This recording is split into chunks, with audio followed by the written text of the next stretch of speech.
다주택자 규제, 1가구 1주택, 강남 집값 폭등, 투기 단속. 익숙하죠? 그런데 이게 전부 500년 전 조선시대에도 똑같이 있었다면 믿으시겠습니까? 세종대왕, 그 성군도 결국 집값 앞에서는 속수무책이었습니다. 오늘은 조선판 부동산 전쟁, 그 치열했던 현장 속으로 들어가 보겠습니다. 1392년 조선 건국, 한양 인구는 20만 명. 그런데 불과 42년 뒤 세종시대, 인구가 폭발적으로 늘어납니다. 문제는 집이 부족했다는 겁니다. 세종 6년, 1424년, 왕이 내린 결정 하나가 모든 걸 바꿔놓습니다. 토지 매매를 허용하라. 원래는 금지였습니다. 그런데 현실은 어땠을까요? 이미 암시장에서 집과 땅이 불법으로 거래되고 있었습니다. 경기도 감사가 왕에게 보고합니다. 백성들이 부모 장례비 마련하려고 빚 갚으려고 집을 팔고 있는데 이걸 전부 단속해서 돈을 몰수하니 억울해합니다. 차라리 매매를 합법화하시죠. 세종은 고민합니다. 하지만 현실을 인정할 수밖에 없었죠. 좋다. 매매를 허용한다. 단 정당한 사유가 있을 때만. 그 순간부터 조선의 부동산 시장이 열립니다. 하지만 세종의 예상은 빗나갔습니다. 합법화된 순간 투기가 시작됐으니까요. 돈 많은 양반들이 중인과 하급 관리들의 집을 마구 사들이기 시작합니다. 한양의 집값이 치솟기 시작했습니다. 세종 이후 100년, 중종시대로 넘어갑니다. 집값은 이미 걷잡을 수 없는 수준입니다. 중종이 결단을 내립니다. 1가구 1주택. 네, 500년 전에도 있었습니다. 한 집에 집 하나만 소유하라는 규제. 게다가 신분별로 거래를 제한합니다. 양반은 양반끼리만, 중인은 중인끼리만 집을 사고 팔 수 있게 만들었죠. 그런데 양반들이 가만히 있었을까요? 아니죠. 이 집은 중인에게 임대했습니다. 가짜 임대차 계약서를 만들어냅니다. 심지어 자기 집 노비를 중인 신분으로 면천시켜서 계약서에 세입자로 올립니다. 완벽한 편법이죠.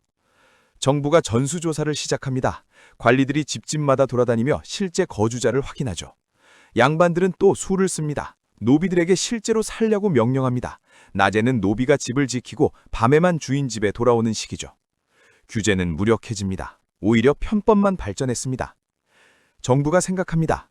그래, 공급이 부족한 거야. 집을 더 지으면 되겠네. 산 아래 토지를 개간해서 대규모 택지를 개발합니다. 분할 분양을 시작하죠. 신도시 개발인 겁니다. 조선판으로. 그런데 결과는 어땠을까요? 도성 내구, 지금으로 치면 강남 지역의 집값은 더 올라갑니다. 왜? 새로 개발된 곳은 변두리잖아요. 사람들은 여전히 도성 안, 중심지를 원했습니다. 양극화가 심화됩니다. 도성 안 기와집 한 채 가격이 은화 300냥, 지금 돈으로 환산하면 약 4천만 원 이상입니다.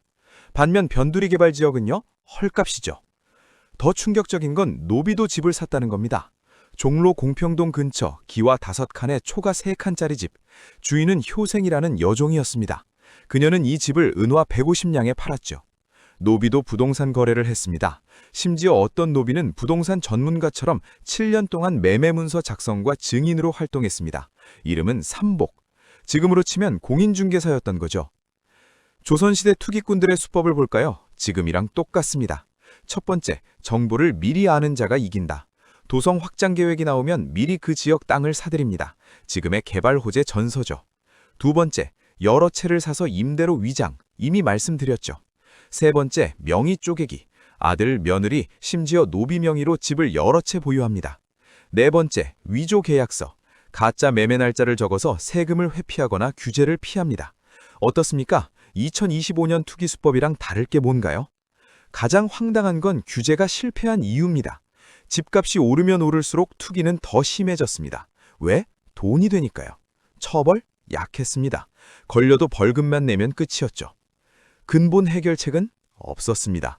공급 늘려도 안 됐고 규제해도 편법이 나왔고 단속해도 빠져나갔습니다. 그러다 조선 말기로 가면요, 아예 포기합니다. 집값은 500년 동안 잡히지 않았습니다.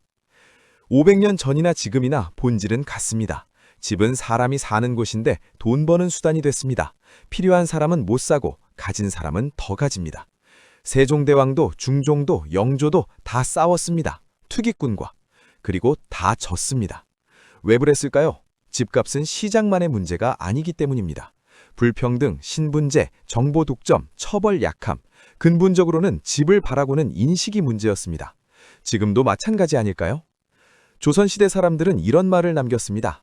주택가격이 폭등해왔다는 말은 조선 정부의 부동산 정책이 500년간 실패해왔다는 이야기다. 역사는 반복됩니다. 우리는 500년 전 실수를 아직도 되풀이하고 있는 건 아닐까요? 다음에 과연 답을 찾을 수 있을까요?